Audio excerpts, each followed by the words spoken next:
In the case of methane, heat energy is definitely given off. And so one way that we model it, because we want to know, okay, where does that heat energy come from? One way to model it is and you'll see this a lot, is they say, okay, well, the reason why heat is given off is because the energy of the reactants is greater than the energy of the products, okay? And because the energy of the reactants is greater than the products and energy is conserved, that energy is released in the form of heat.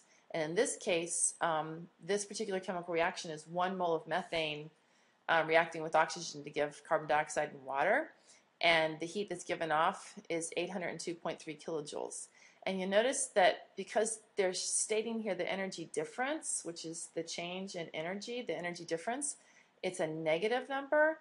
And differences are always final minus initial. Since the initial was a bigger amount of energy, the difference is negative, and that is just by sign convention.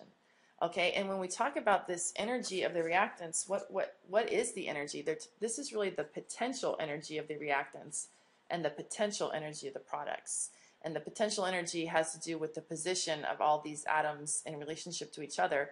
The position of hydrogen and carbon and the 2 oxygens here is of higher potential energy than when they rearrange themselves. Remember, the matter is conserved. You still have a carbon and 1 carbon atom, but now they're surrounded by oxygen, and the hydrogen is with oxygen here instead of with carbon. And this particular arrangement of atoms is of lower potential energy than that, and that's why heat is given off across that chemical change. Okay.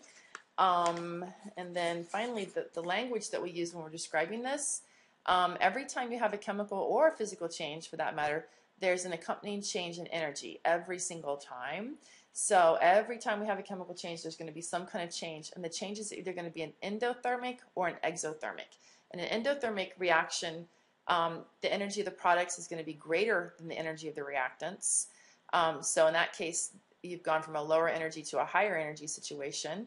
And so the energy change is positive, and energy would have had to have been absorbed by the system. And the system is the chemical reaction. An exothermic reaction, the energy of the products is less than the energy of the reactants. So the energy change is negative, as we just saw in the case of the methane.